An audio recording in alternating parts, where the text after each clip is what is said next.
Allez, ben on y va. Hop, passe, tac. Une région sportive, c'est comme ça qu'on peut qualifier la région des Pays de la Loire. Déjà, si l'on en juge par le nombre de grands événements qu'il y a, les 24 heures du Mans, les boucles cyclistes de la Mayenne, le Vendée Globe, le mondial du Lyon-d'Angers, etc., etc. Également, si l'on en juge par le nombre de pratiquants, 150 licenciés pour 1000 habitants, c'est plus que la moyenne nationale, qui est de 128. On fait le tour hein, derrière le plot. Plus toutes celles et ceux qui font du sport hors structure, ceux qui font le footing ou du dimanche ou encore la petite randonnée cycliste. Seulement le problème, c'est pro ou amateur, tout le monde a souffert de la Covid-19 en 2020 et ça n'est pas terminé. Du coup, baisse de motivation, des clubs amateurs ont perdu des licenciés, des clubs professionnels perdent de l'argent, ça a des conséquences économiques et également sur l'emploi, mais à toute chose malheur est bon, on a appris à faire du sport autrement avec cette histoire de confinement, déconfinement, reconfinement. Enquête de région commence, bienvenue.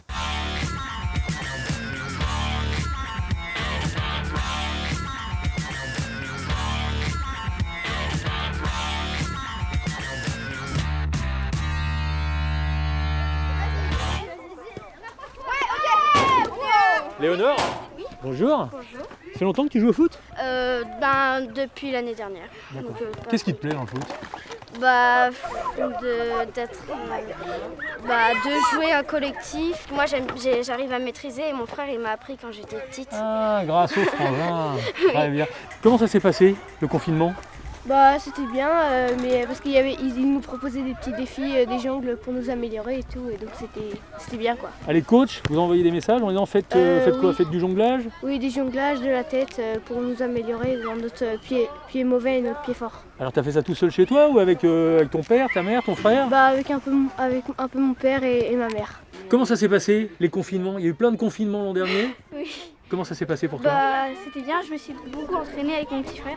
On faisait des matchs avec ma soeur et mon petit frère. Et le plus souvent je gagnais. Et tu sens que ça t'a maintenu en forme? Oui. Super, très bien. Les Pays de la Loire, donc région la plus sportive de France en termes de licenciés par habitant. 1 3 132 personnes ont une licence dans un club dans la région. C'est le football qui a le plus gros du contingent. D'ailleurs, nous sommes ici au sein du club de l'AS Saint-Sylvain d'Anjou en Maine-et-Loire, devant le basket et le tennis. À propos de ce club de l'AS Saint-Sylvain d'Anjou, il y a 390 licenciés, une vingtaine d'équipes, dont 2 équipes féminines. Et ici, on joue au football dès l'âge de 6 ans jusqu'à plus de 60 ans. Voilà, pense à être bien souple. Voilà, c'est très bien ce que tu fais. C'est pas mal ça, c'est bien ça. Pas trop raide. Belle maîtrise. Bonjour Sylvain. Bonjour. Sylvain Brechtot, entraîneur de football, responsable de l'école de tout à foot fait, à l'AS Saint-Sylvain d'Anjou. C'est le titre. Ils sont en forme là, vos jeunes, là, pas trop rouillés après ces périodes de confinement, déconfinement, reconfinement? Non, ils sont ravis, hein, ravis d'être avec les camarades, voilà, de partager de nombreux moments conviviaux. Et puis de nouveau de refaire du sport, ça leur a manqué? Alors le problème c'est que là ils n'ont pas de masque, vous avez les masques. Comment on s'habitue à faire du foot sous une ère covidée, on va dire ça comme ça? Est-ce que les contacts sont proscrits? Qu'est-ce qu'ils ont le droit de faire? Qu'est-ce qu'ils ont le droit de ne pas faire? Ce qui est un petit peu particulier, c'est que l'éducateur doit hausser la voix pour se faire entendre. C'est vrai que des fois au niveau du visage, l'aspect gestuel est important. Donc en tant qu'éducateur, on s'adapte. Pour les enfants, voilà, on essaie de proposer un maximum d'ateliers où les contacts de toute façon sont évités.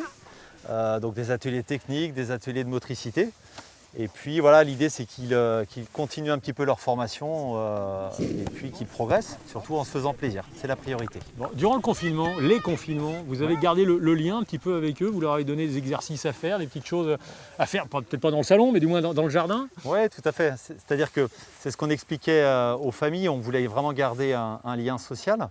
Donc on avait demandé aux enfants de réaliser 2 défis. Il y avait un premier défi, c'était de réussir à jongler, voilà, de progresser une nouvelle fois, et puis de se photographier avec les objectifs atteints. Et puis la deuxième photo, pour que ça soit quelque chose d'un petit peu plus ludique et de faire participer la famille, voilà, c'est de choisir son maillot préféré au niveau d'un club de L1 et puis de se photographier avec sa sœur. Bon, c'était un pis-aller, ça les a amusés, mais il ne faut pas que ça dure trop longtemps. Ils ont vraiment envie de retrouver le terrain, quoi. Oui, tout à fait. C'est-à-dire qu'on peut trouver beaucoup de subterfuges, mais voilà, la raison essentielle, c'est avant tout d'être sur les terrains avec les camarades.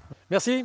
Merci à Sylvain, vous. et pendant ce temps-là, vous avez de la chance, mais certains n'ont pas repris. Les professionnels, eux, ont pu continuer de s'entraîner et mener à bien leur compétition durant le confinement, comme certains pratiquants prioritaires. Mais pas les amateurs qui commencent à trouver le temps un petit peu long. Et puis, ces mois de confinement ont pu mettre à mal les finances de clubs amateurs. Certes, il y a le chômage partiel pour maintenir les emplois salariés, mais l'avenir les inquiète.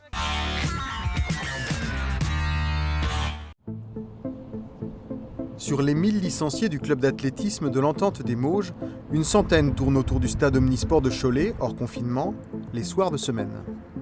Je fais le tour du plot là-bas et je reviens le plus vite possible ici. Avec le confinement, l'activité des 5 salariés du club est réduite à l'encadrement des étudiants en sport et de l'activité physique pour personnes handicapées. Pour suivre un peu mon activité, moi ça me fait un bien fou parce que je continue à voir mes sportifs, j'ai toujours un lien avec eux. Au premier confinement, tout était arrêté, donc ça démoralise aussi un peu. Donc là, franchement, tout ce qu'on prend, on le prend avec plaisir. Et oui, après, niveau salaire, évidemment, j'ai un mi-temps d'assurer là, avec les activités qui continuent et le reste en chômage partiel. Au chômage partiel également, le professeur de judo salarié du dojo de Sèvres. L'autre professeur, bénévole depuis 30 ans, c'est David Mandin. Désolé par ce silence et la défection de 30% des 200 licenciés cette saison. Je suis enseignant dans le civil, mais le judo, j'ai pas envie de dire que c'est ma vie, mais j'y passe énormément de temps par semaine. Là, on a monté en effectif, et de voir que tout se casse la figure du jour au lendemain, c'est vrai que ça fait mal au cœur, quoi. Ma collègue, elle est là depuis 20 ans. Moi, je suis la 2e salariée, donc on se dit, bah voilà, s'il y a un emploi qui doit sauter, c'est forcément le mien. Donc c'est vrai que ça fait peur. On vit grâce aux cotisations, mais on vit surtout grâce aux événements qu'on organise. Et là, à l'heure actuelle, en début de saison, bah, on n'a pas le gala. On organise normalement un loto toujours au mois d'octobre. Il n'y a pas eu de loto. Donc là, c'est vrai que comment va se passer l'année, on ne sait pas. Rendez-nous nos compétitions, nos objectifs, une visibilité pour nos sponsors. Gymnaste à Mortagne ou footballeur aux Herbiers affichent les mêmes attentes. Interdit d'accès Stade Massabielle par arrêté municipal, le club herbretais reste porté par sa finale de Coupe de France en 2018. 650 licenciés, dont une vingtaine de salariés, comme Anthony Schuster. Ces joueurs évoluent en National 2, à la croisée des mondes amateurs et professionnels. La majorité des joueurs sont en fin de contrat, donc quel contrat on va pouvoir retrouver, quelles seront les finances des clubs. C'est vraiment une grosse incertitude. Après, le plus important, c'est qu'on puisse continuer à jouer au football, mais c'est vrai que sur le plan financier, on se pose tous des questions. Donc il faut des rentrées d'argent, voilà, via nos partenaires, via notre public. Donc tout ça, c'est important. Et quand on nous enlève, nos partenaires sont impactés par cette crise. Le public, pour l'instant, il n'y en a pas. Forcément, il y a un déséquilibre qui se crée et ça devient problématique. Sur les 10 000 clubs sportifs ligériens, nombreux sont ceux qui ont affiché un bilan à l'équilibre, voire bénéficiaire au terme du premier confinement. Financièrement, la saison en cours et la suivante inquiètent davantage salariés et bénévoles. Presque autant que l'état physique et psychologique de leurs adhérents reconfinés.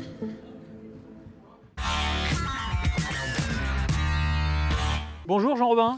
Bonjour Emmanuel. Vous êtes le président de ce club. Tout à fait. On vient de voir là, des clubs de sport, différentes disciplines, qui étaient en souffrance Oui. Au cours de cette année 2020, confinement, déconfinement, reconfinement. Comment se porte l'AS Saint-Sylvain d'Anjou, section foot? Alors l'AS Saint-Sylvain d'Anjou, comme tous les clubs, souffre cette année à cause de la crise sanitaire. J'allais dire qu'on a réussi à sortir tant bien que mal de la situation par rapport à d'autres qui étaient plus en difficulté, pour une simple raison, c'est que, alors déjà il y a la gestion rigoureuse, j'allais dire, au tout départ, mais c'est qu'on a dans notre budget des actions, notamment des balles, des choses comme ça, qui ne sont pas forcément ce qui nous rapporte le plus en termes de ressources. Donc ça rapporte un peu. Ça rapporte un peu. Donc cette année, il n'y a pas eu. Il n'y a pas eu, mais globalement, c'est à peu près 5% de notre budget qui a été, j'allais dire, amputé par le fait qu'on n'ait pas pu faire ces actions-là, alors que je sais que dans d'autres clubs, c'est une part beaucoup plus importante. Donc 80 000 € de budget c'est ça, qui vous concerne, avec une chute, une régression, mais minime. Alors, elle est minime tout simplement parce que, comme je vous le disais, on a dans nos ressources, des ressources qui sont plus stables et qui ne sont pas forcément que liées à des actions ponctuelles. Alors c'est un club qui a 60 ans, donc aujourd'hui on ne peut pas dire qu'il soit en danger.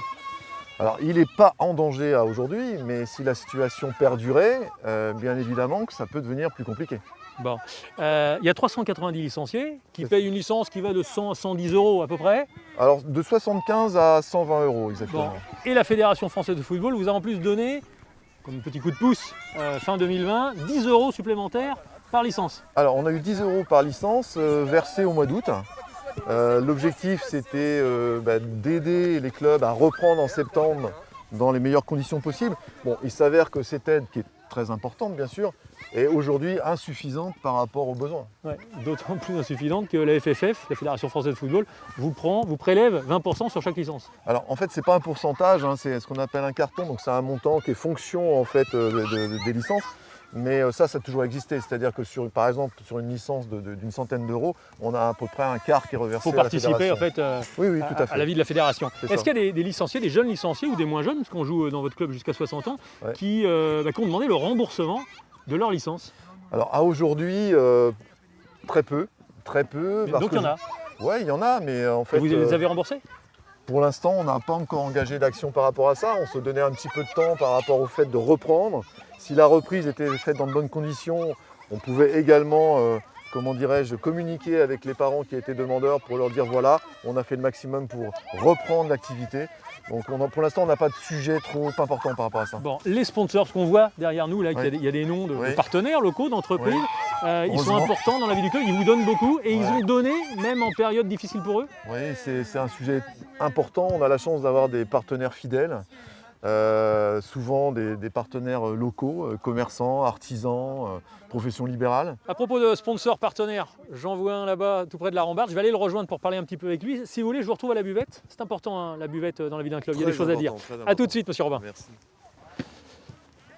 Bonjour Thierry Allaire. Bonjour. Merci de nous avoir rejoints sur ce terrain de sport que vous connaissez bien. On connaît bien le terrain sur Saint-Sylvain, vu qu'il y a 9 ans qu'on est commerçant, donc sur Saint-Sylvain en fait. Commerçant et sponsor. Commerçant et sponsor, donc sponsor depuis le début en fait, depuis le début de notre activité commerciale Saint-Sylvain en fait. Pourquoi vous avez fait ce choix de soutenir ce club de foot? On soutient beaucoup d'associations en fait, dont le club de foot de Saint-Sylvain et d'autres clubs sportifs. Pour nous en fait c'est relativement important, ça permet d'être un petit peu acteur de la vie locale en dehors de nos activités on va dire professionnelles. On va y aller carrément, on est là pour parler aussi un petit peu d'argent. Combien vous donnez sur une année normale, hors Covid, hors confinement? Alors hors Covid, hors confinement, donc on a encore donné cette année nous, donc généralement c'est des contrats de sponsoring, on appelle ça des contrats de partenariat en fait, qui s'élèvent environ à 300 €. 300 € pour une année normale. C'est ça. Pour une année avec du confinement, du déconfinement, du reconfinement, cette année. On a répondu présent en fait cette année. On a donné la même somme parce qu'au mois de septembre les voyants étaient ouverts en fait, donc on a cru que le Covid était un petit peu disparu. Malheureusement aujourd'hui il est encore là quoi.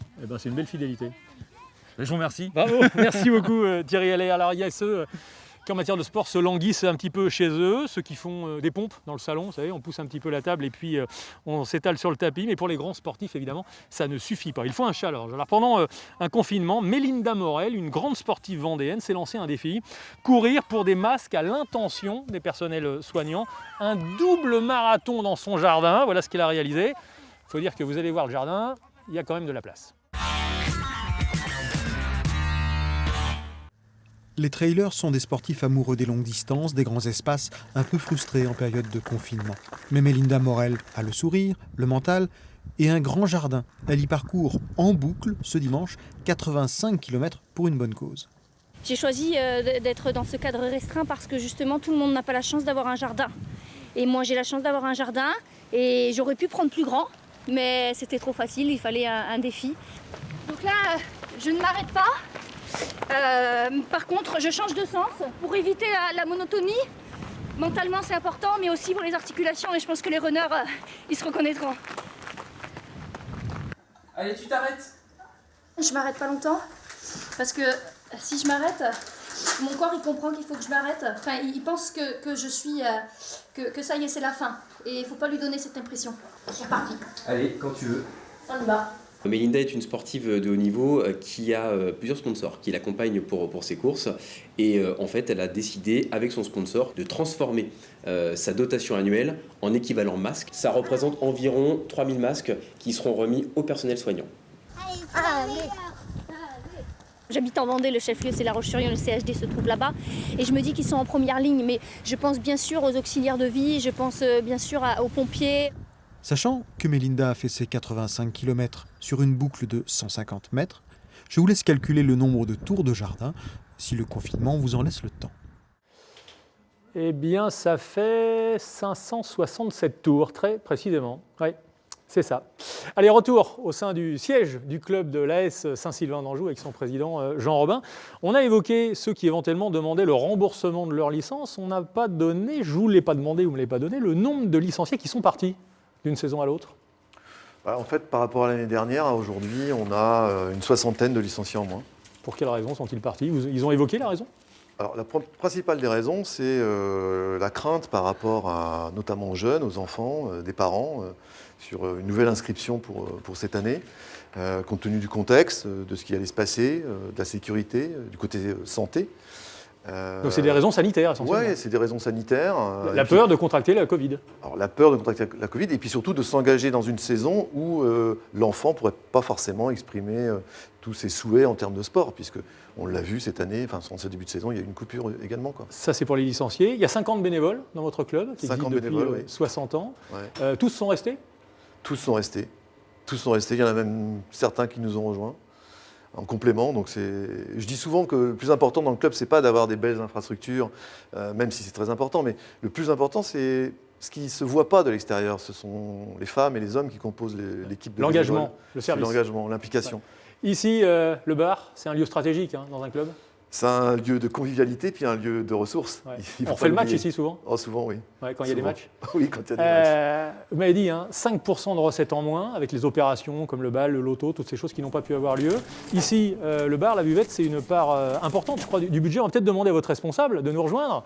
Michel Mardy, bonjour, responsable depuis 5 ans de la buvette de l'AS Saint-Sylvain. Voilà. Ça représente quelle part les recettes de la buvette dans le budget du club?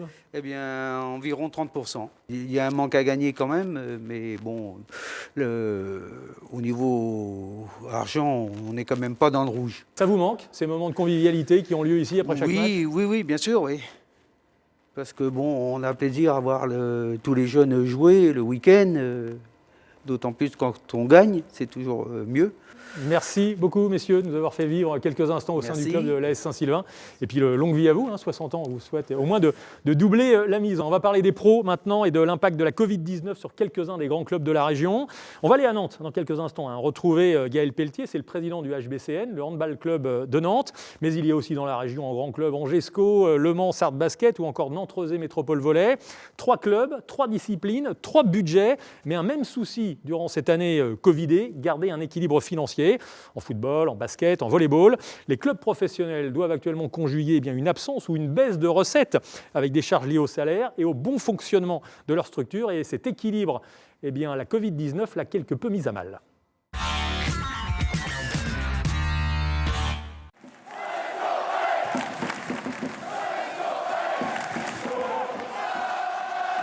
Une ambiance de dingue, un rêve pour les supporters. C'était avant la pandémie et la crise sanitaire, quand les stades et les salles étaient encore remplis. Mais qu'y a-t-il de pire? Des championnats à l'arrêt comme au printemps dernier, ou des matchs qui ont bien lieu mais sans public à huis clos? Les avis sont partagés. Ce qui fait l'unanimité, c'est ce constat. Les conséquences financières pour le monde du sport sont terribles. Exemple avec le NRMV, Nantes-Rezé Métropole Volley, au budget annuel d'1,3 million d'euros. Lors du premier confinement, le club a perdu 60 000 euros. Actuellement, la perte est déjà estimée à 65 000 euros. Donc c'est 100% de charges, c'est-à-dire charges arbitrales, charges de location de salle, charges d'aménagement qui sont nécessaires pour que le match puisse se concentrer. Mais on a 0 recette, donc il faut être clair. Donc on n'a pas de billetterie, on n'a pas de bar, on n'a pas d'hospitalité. D'autres, en revanche, ont refusé dans un premier temps les matchs à huis clos. C'est le cas du président du MSB, le Mans Sarthe Basket, qui évolue au plus haut niveau en Jeep Elite. La perte sèche par match est évaluée à 160 000 euros. C'est une mort assurée. Alors à petit feu, on ne va pas mourir en 15 jours ou en 1 mois. Mais le MSB, qui est pourtant un club solide, qui a une trésorerie solide, ne tiendrait pas l'année entière à ce rythme. Et ça concerne 90% des clubs de Jeep Elite. Mais depuis cette interview, le président du MSB a changé d'avis et accepte le huis clos grâce aux aides de l'État.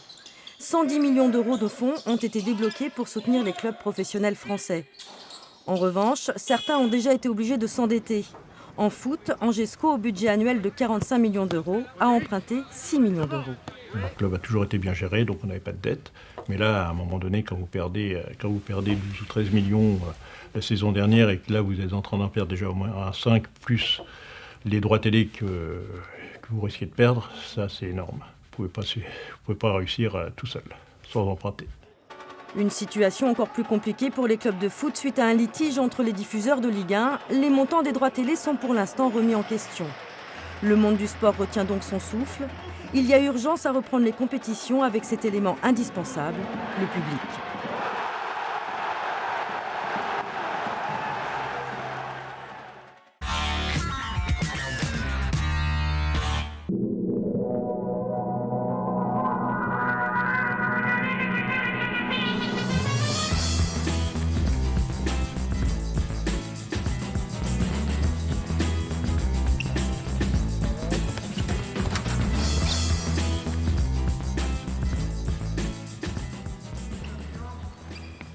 Bonjour Gaël Pelletier.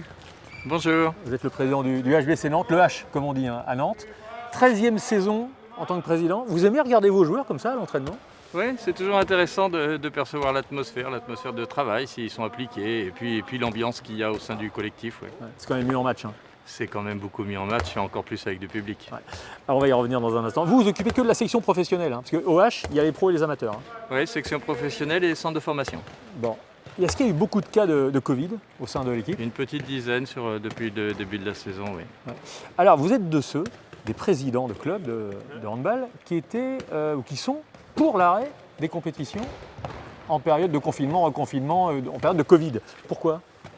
Pour deux raisons. La première, elle tient déjà à l'essence même de notre sport et au fait qu'on produit un spectacle finalement. Il est sportif, mais ça reste un spectacle. Et un spectacle sans spectateur, ça n'a pas vraiment de sens. C'est d'ailleurs là-dessus qu'on s'est construit en considérant que pour présenter de l'intérêt, il fallait qu'il y ait du public. Et puis la deuxième raison, elle est tout simplement économique, puisque 70% de notre budget est lié à notre activité. Notre activité, c'est la salle. Et si on n'a pas de public... Ça veut dire que vous perdez de l'argent quand un match n'est pas disputé? Ou quand est disputé sans public? On perd nécessairement de l'argent puisqu'on n'a plus de billetterie, on n'a plus d'hospitalité, on n'a plus nos partenaires, on n'a plus rien finalement. Vous perdez combien?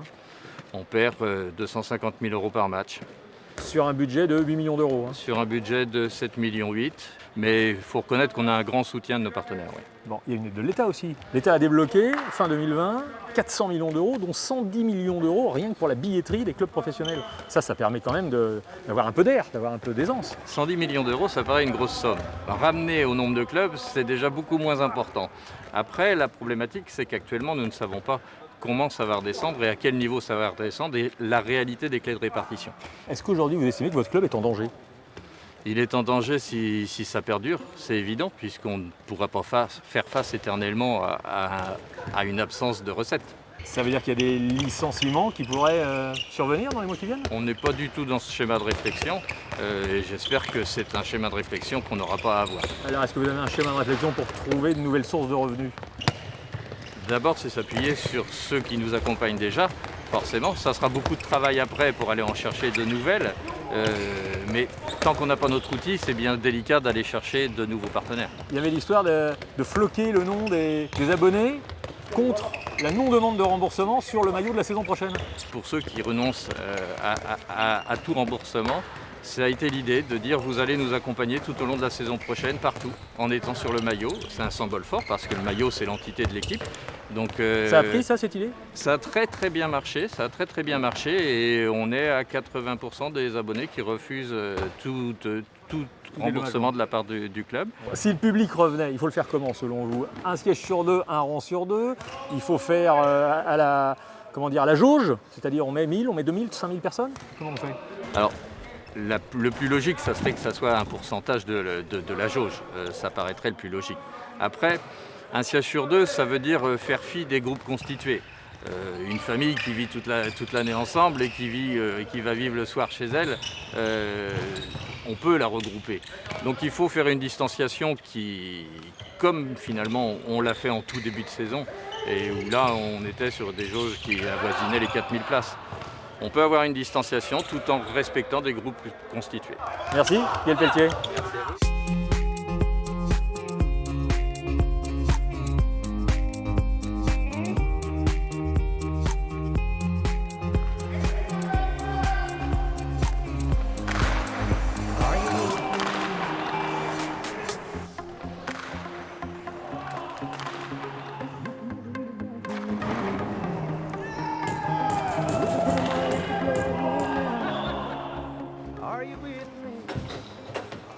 Bon, c'était pas mal, c'était pas mal. Mais à mon avis, t'as tonton derrière, là. Faut être plus devant, quoi. Le hockey, faut aller devant, quoi. Hein, les autres vont suivre, C'est à eux de s'adapter à toi, c'est pas à toi, quoi. Ok, je m'en occupe. Ok. Sinon, si t'as un doute, tu me fais un signe. Je te guide, ok. Ok. Alors, il faut savoir qu'il y a près de 10 000 clubs dans la région des Pays de la Loire, 9 994 très précisément. Ça représente 6% des clubs nationaux. Il y a un peu plus de 162 000 clubs de sport en France. Voilà, t'as vu ce qu'il fait là? Bah, tu fais pareil. Tu fais pareil et c'est bon.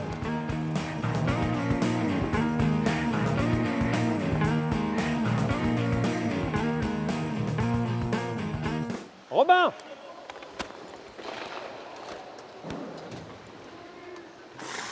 Bonjour Robin Gabory, faut se faire entendre dans une patinoire. Ouais, et il y a encore, un peu de bruit. Et il n'y a personne autour. Ouais, non, malheureusement en ce moment, on est un peu bridé là-dessus.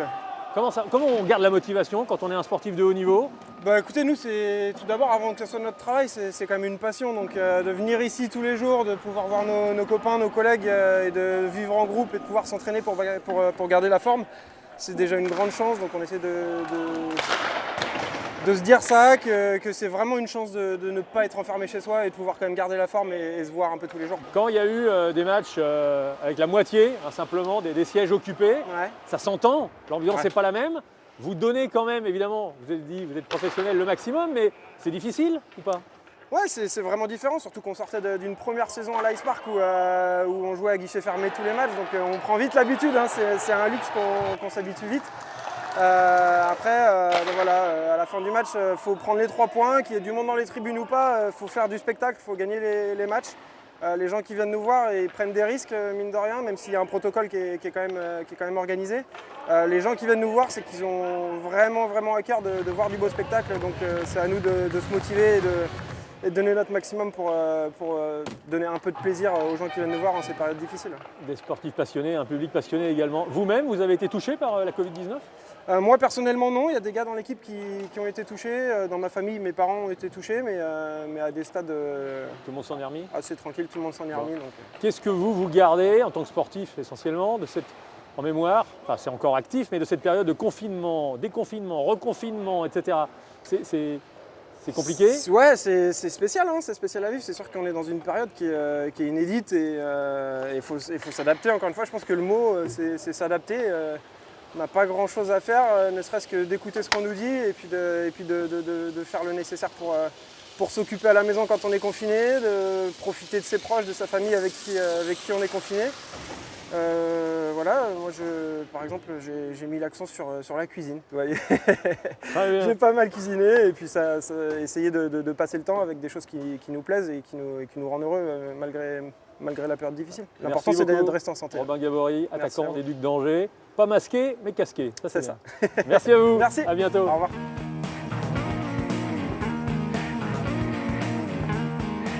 Je vais rejoindre l'invité suivant. Bonjour Mickaël Juret. Bonjour. Président des Ducs d'Angers, 16e saison en tant que président. Oui, c'est ça. Vous vous lassez pas de voir les joueurs à l'entraînement?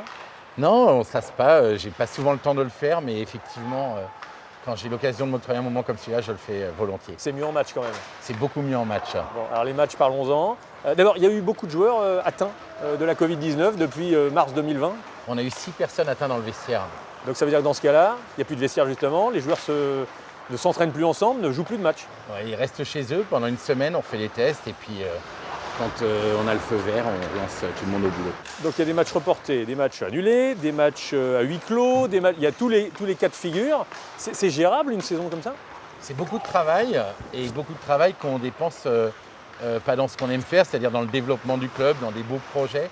Là, on passe beaucoup de temps à travailler sur des hypothèses et on est pressé que ça change. Ça reprenne normalement. Regarder l'avenir. Parlons argent carrément. Le budget du club, c'est 2 700 000 €. C'est ça. C'est ça. Combien vous perdez pour chaque match annulé ou joué à huis clos? Entre 50 et 60 000 €. Par match? Par match. C'est énorme.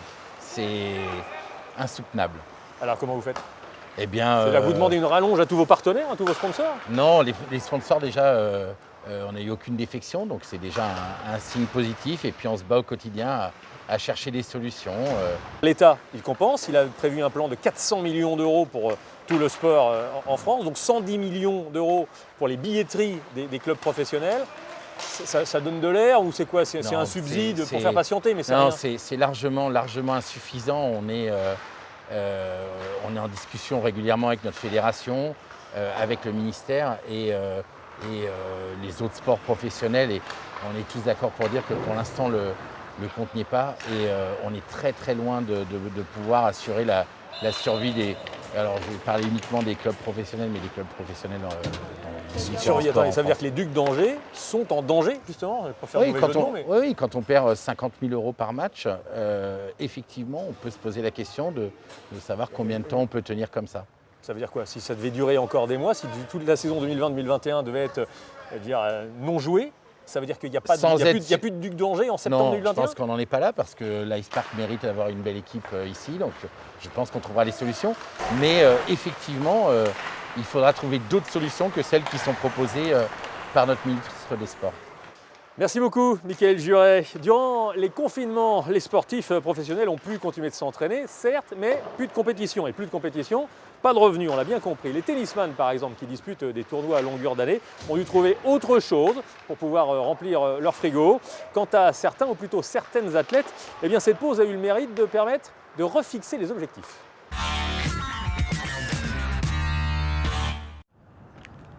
Le retour à l'entraînement se fait d'un pas décidé. Au premier confinement, Vincent Stouff, 1101e mondial, a dû laisser sa raquette de côté et occuper ses journées d'une autre façon, bien loin des cours de tennis. C'est vrai que j'ai postulé à pas mal d'offres.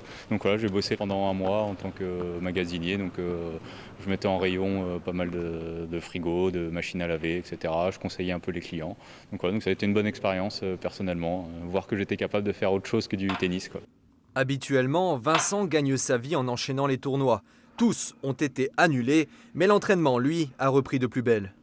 Je vais faire un peu plus de physique, parce que ça fait longtemps que je n'ai pas travaillé physiquement, donc essayer de renforcer faire une bonne case foncière pour essayer de pouvoir enchaîner pas mal de tournois dès que ça va être possible, quoi.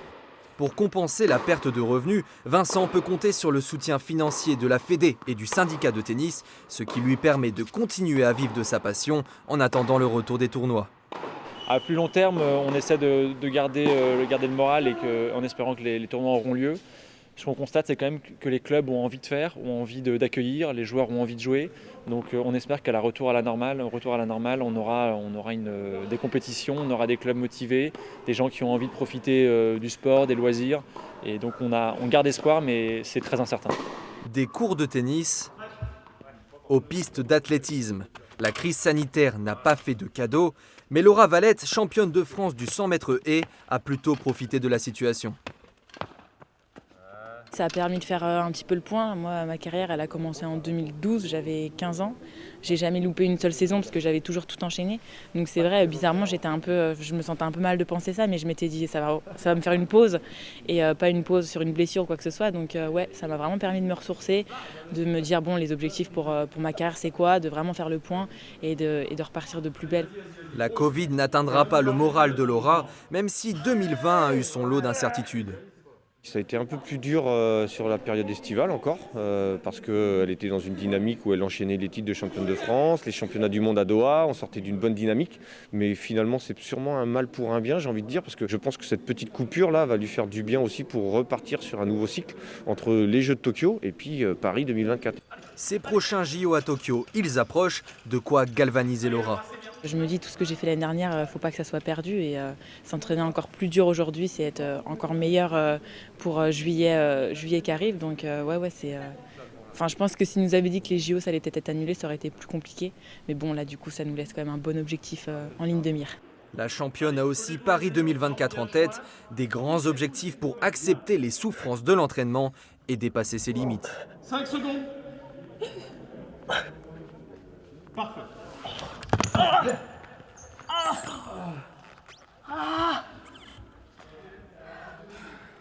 Oh, c'est horrible. C'est horrible et ça va durer et s'amplifier même peut-être, chère Laura Valette. On suivra ça. Alors je vous rappelle, nous sommes toujours à Saint-Sylvain d'Anjou au sein de l'association sportive de la commune, section football. Tous les enfants ont repris il y a quelques semaines, l'entraînement. Plus d'1 million de licenciés en Pays de la Loire. C'est la région la plus sportive de France. 150 licenciés pour 1000 habitants, ça c'est la moyenne régionale. 169 licences, ça c'est la Mayenne. C'est-à-dire que c'est le département le plus sportif de nos 5 départements. 169 licenciés pour 1000 habitants. Bonjour Antoine Chéreau. Bonjour Emmanuel. Premier vice-président du conseil régional en charge des sports. Ça tombe bien, vous nous avez rejoint ici à Saint-Sylvain. L'État, fin 2020, a sorti 400 millions d'euros pour le sport, professionnel, amateur, etc. Donc 107 millions, 110 millions pour soulager un petit peu les billetteries, l'absence de billetterie pour les clubs. Et vous, au Conseil régional des Pays de la Loire, qu'est-ce que vous faites? L'État a par exemple privilégié le soutien à la trésorerie des clubs qui n'avaient pas de salariés. Nous, on est allé sur les clubs aussi pour lesquels il y avait des salariés. Et on a en particulier regardé, on a mis 800 000 euros sur la table pour ces clubs-là, qui étaient employeurs, qui pouvaient avoir un salarié, qui pouvait être soit un coach, soit quelqu'un en administratif, et de se dire voilà, on a un risque de déficit pour ça. Il y a un certain nombre de clubs dont la structure financière dépendait aussi de manifestations. Donc on a maintenu le budget à tous les clubs qu'on leur avait donné, même quand ils avaient une manifestation qui n'a pas eu lieu. On a aussi fait en sorte... Ça c'est important, parenthèse, de soutenir les événements. Les événements annuels pour certains clubs et tout, pour pas que ça disparaisse, parce que ça fédère aussi derrière des bénévoles, il ne faut pas aussi démotiver tous ces gens-là. Mais on a aussi beaucoup d'autres événements qui n'étaient pas partenaires de la région et qui n'ont pas pu avoir lieu. Et donc la région a pour eux, comme pour ceux qu'on aide d'habitude, rajouté un fonds de 2 millions d'euros pour aller donner un coup de main pour eux ou pour les entreprises qui les accompagnent parfois pour faire en sorte qu'on puisse durer. En fait, on s'est dit, voilà, on a tout ce maillage sur notre territoire, partout. Il faut faire en sorte que ça ne décroche pas, quoi. Voilà. Alors, c'est-à-dire que vous sentiez venir, parce que ça a été adopté au sein des 332 millions d'euros qui représentent en fait le plan régional, à l'échelle régionale, tout secteur confondu. Ça a été adopté début juillet, ça. Vous sentiez cette deuxième vague venir? En fait, on a, dès le mois de mars-avril, eu des premières réponses d'urgence, voilà, notamment sur le fait qu'on a versé tout de suite les subventions pour qu'on n'ait pas de problématique de trésorerie, surtout les clubs qui, au printemps, avaient des manifestations où ils auraient pu rentrer un peu d'argent en frais, si j'ose dire. Donc ça a été pris comme décision dès le mois de mars. Et puis après, dans le cadre du grand plan régional sur la relance et le soutien, les 332 millions d'euros, on a effectivement mis en œuvre une partie des mesures que je venais d'indiquer. Puis après, on s'est préoccupé très vite après sur le licencié dans tout ça. Voilà. À l'échelle nationale, et nos chiffres sont pas très différents, évidemment ils évoluent. On est entre moins 10 et moins 30% de licenciés dans les clubs à la rentrée de septembre. Ici, ils en ont perdu aussi quelques-uns. Ici, on est, voilà. Mais le but du jeu, c'est quoi? C'est qu'aucune structure ne meurt. Ben, c'est aussi que nos jeunes, notamment, ils soient bien incités à prendre des licences. Voilà. Donc on a une grande campagne de communication qu'on a fait dès septembre. 100 000 euros pour ça. 100 000 euros, voilà. Ça porte ses fruits? On ne sait pas encore très bien parce que le deuxième confinement est venu contredire les bons résultats qu'on avait eus au début. Donc on fera le point dans quelques semaines. Mais pour nous c'est important et puis surtout on a encouragé aussi nos jeunes à pouvoir prendre des licences. On a par exemple doublé le e-pass jeune sur le volet licence. Vous voyez, normalement la région met chaque année pour chaque jeune 16 euros pour pouvoir prendre une licence. On a doublé. Pour nous c'était vraiment important de dire maintenant le sport c'est formidable pour la vie locale, c'est formidable en soi-même, c'est aussi formidable pour la santé. Donc s'il vous plaît, allez-y, quoi. Très bien. Merci beaucoup Antoine Chéreau pour toutes ces précisions. Alors pendant les confinements, sur cette année 2020, on a vu des sportifs seuls chez eux en train de pousser un petit peu les meubles du salon pour faire des pompes, pour faire du gainage, s'entraîner et maintenir ainsi le corps en alerte, en forme. Pour ne pas perdre le lien avec leurs adhérents, des clubs, des coachs leur ont proposé des cours en visio. Merci beaucoup les réseaux sociaux. Ça permet de garder le lien, comme je le disais. Et surtout, c'est plus motivant, par exemple, quand on pratique le yoga ou encore la capoeira.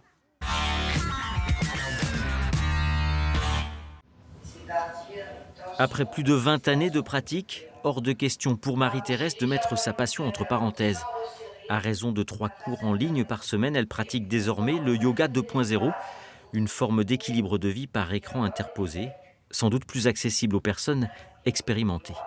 Je connais le nom des postures, je connais comment m'installer, j'ai un matériel au fur et à mesure parce que j'ai pratiqué, donc je sais ce dont j'ai besoin.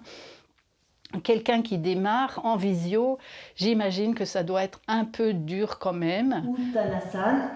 De l'autre côté du miroir, Martine, qui enseigne le yoga Iyengar depuis une trentaine d'années.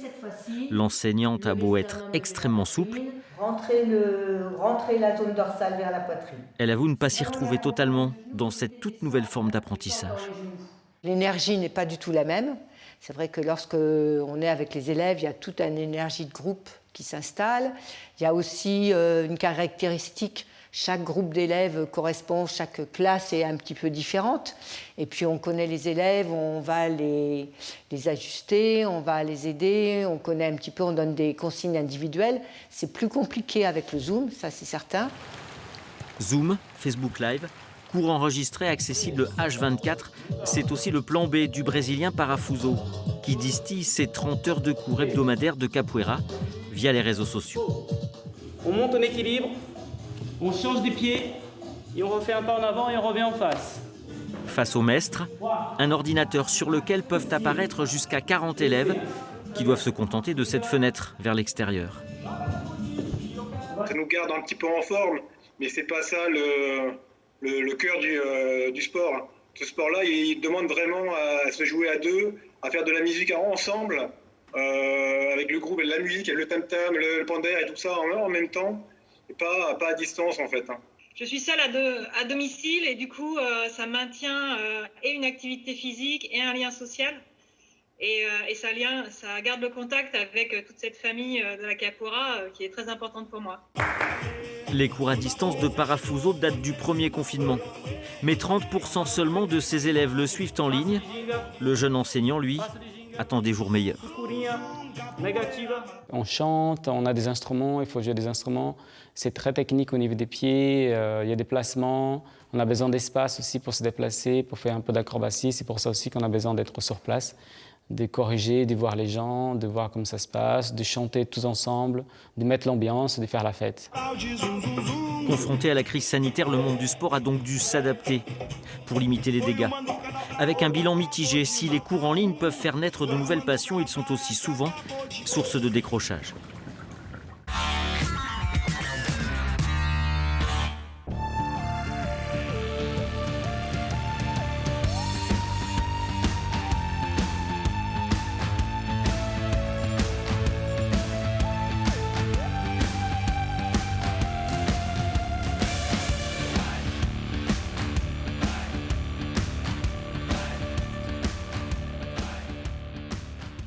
Nous sommes ici dans la salle Mangin-Beaulieu, c'est à Nantes. Vous le voyez, les volleyeuses professionnelles sont à l'entraînement et on va retrouver leur préparateur physique, Adrien Morard. Bonjour Adrien, bonjour mademoiselle. Bonjour.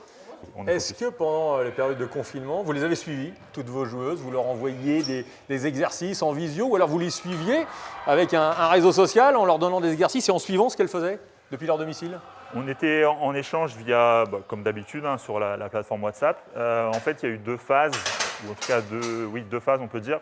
La phase où les filles avaient des symptômes, où là on était vigilants parce qu'on n'a pas énormément de recul au niveau de la littérature scientifique pour savoir est-ce qu'on garde une activité physique ou pas, donc on a préféré les laisser au repos. Et une fois que les symptômes ont totalement disparu, là on a proposé une activité de reprise pour justement que après la reprise en club, en structure se fasse du mieux possible, avec du travail à dominante cardio mais de façon plutôt légère et du travail de reprise au niveau musculaire, sur le travail de gainage et des mouvements relativement simples qu'on peut faire chez soi mais qui permettent de gagner du temps. On va voir l'entraînement? Avec plaisir, c'est parti. Allez, je vous suis.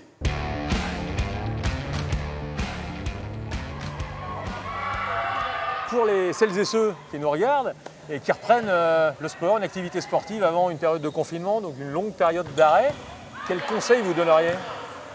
Déjà, il faut être prudent sur tout ce qui va être lié à l'aspect cardiovasculaire. Que les gens aient eu des symptômes ou pas, peut-être aller faire un check-up chez son médecin, faire peut-être une écho au niveau cardiaque pour vérifier que tout va bien. Et puis après, voilà, avoir une reprise progressive, que ce soit sur un travail d'endurance, un travail de renforcement musculaire, aller vraiment crescendo, sans vouloir à tout prix jouer les héros dès les premiers jours où on reprend le sport. Merci Adrien Morard, préparateur physique des volleyeuses professionnelles de Nantes pour ces explications, ces précisions. On va regarder un peu l'entraînement. Avec plaisir.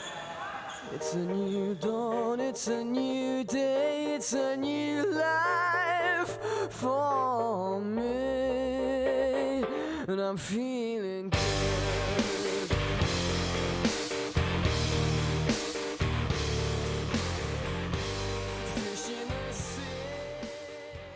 Alors Éric Brésillon, vous êtes le kiné des volleyeuses nantaises? Oui, tout à fait. Depuis plusieurs années? Ça fait 10 ans. Ah oui, quand même. Ouais, donc vous connaissez bien les jeunes femmes et surtout leur organisme.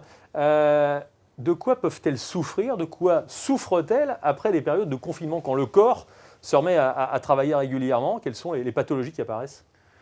Alors en fait, après l'arrêt, ce qui revient surtout, c'est les petits problèmes de chacun qui remontent à la surface, que ce soit un genou ici pour Lorraine ou une épaule.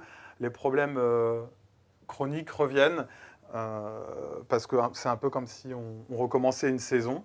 Et il y a des pathologies que vous avez vues apparaître, que non pas que vous ne connaissiez pas, mais qui étaient soudaines, quoi, que vous n'aviez pas vues depuis longtemps?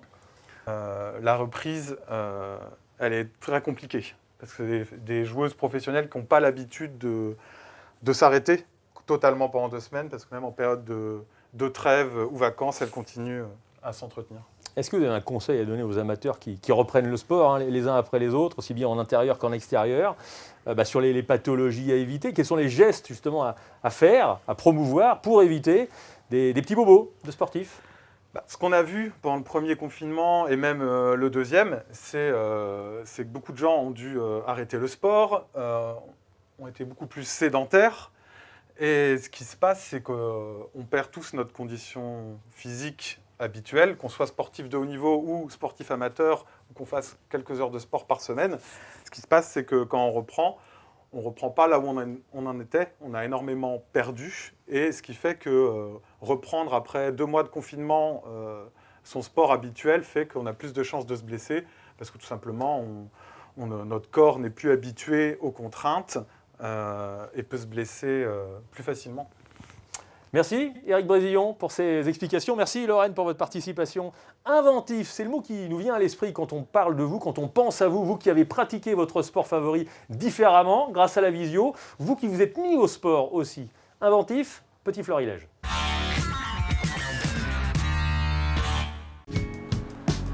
Depuis peu, l'horizon s'est nettement éclairci. Il y a de l'espace et des libertés enfin retrouvées. Mais dans notre région la plus sportive de France, pendant des mois et malgré les restrictions, les Ligériens n'ont pas abandonné. Ils ont cherché et finalement trouvé des solutions pour se maintenir en forme. Sur la plage de la Baule cet automne, et dans le respect des règles, Muriel, Michel, Cathy ont profité de chaque instant car ils habitent à moins d'1 kilomètre de l'océan. Le sport sur la plage n'est pas interdit. Il a toujours été accepté par la mairie, donc on pouvait se promener et faire du sport sur la plage sans aucun problème. Donc là maintenant on a l'autorisation d'aller se baigner, c'est énergisant. On prend la dose d'énergie pour la journée, après la journée elle est fabuleuse. Un peu plus loin, sur la côte, à la Bernerie, Paul n'a rien lâché. En temps normal, il parcourt 200 km par semaine sur le littoral, mais avec les restrictions, rouler pendant des heures à moins d'1 kilomètre de son domicile, c'est pas génial. Alors Paul a ressorti le home trainer pour des séances au sec, pas loin de sa compagne. Mon cours d'encadrement sera annulé la semaine prochaine. J'en fais entre une demi-heure et 1 heure également tous les jours, ce qui me permet d'avoir entre 1h30 et 2 heures de sport, on va dire, quotidienne. Plus au nord, à Château-Gontier, voici Titi, le coureur têtu. Et il a de la suite dans les idées. Pendant le confinement, il courait chaque jour autour de sa maison. C'était la règle, 1 kilomètre, pas plus. Mais pour ne pas s'ennuyer, il a finalement trouvé une autre idée, faire du sport autrement, courir, ramasser les déchets de son quartier et être utile pour les autres.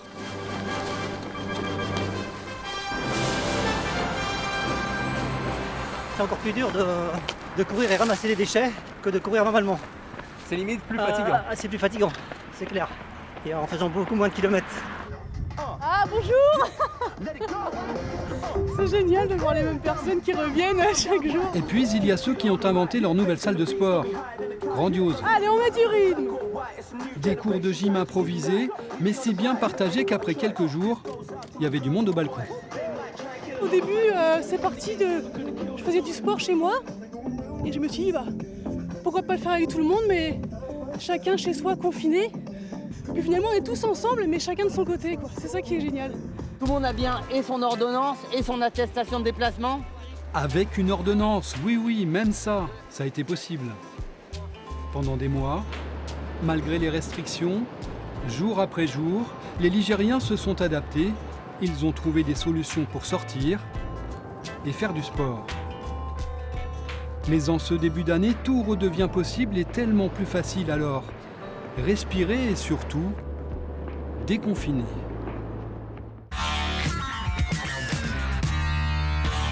Alors Eric, avant de vous quitter, je voulais vous voir parce que ça fait près d'1 heure que je parle de sport et j'ai mal un petit peu aux ischios derrière, aux quadrilles devant, à la plica sous le genou droit. Les adducteurs, ça tire un petit peu, le nerf inguinal également et ça remonte jusqu'au cervical. Là. Est-ce que vous pensez que vous pouvez quelque chose pour moi là? Voilà, oui, là, je pense que je vais m'occuper de vous. C'est la fin de cette émission, vous l'aurez compris. Feeling good.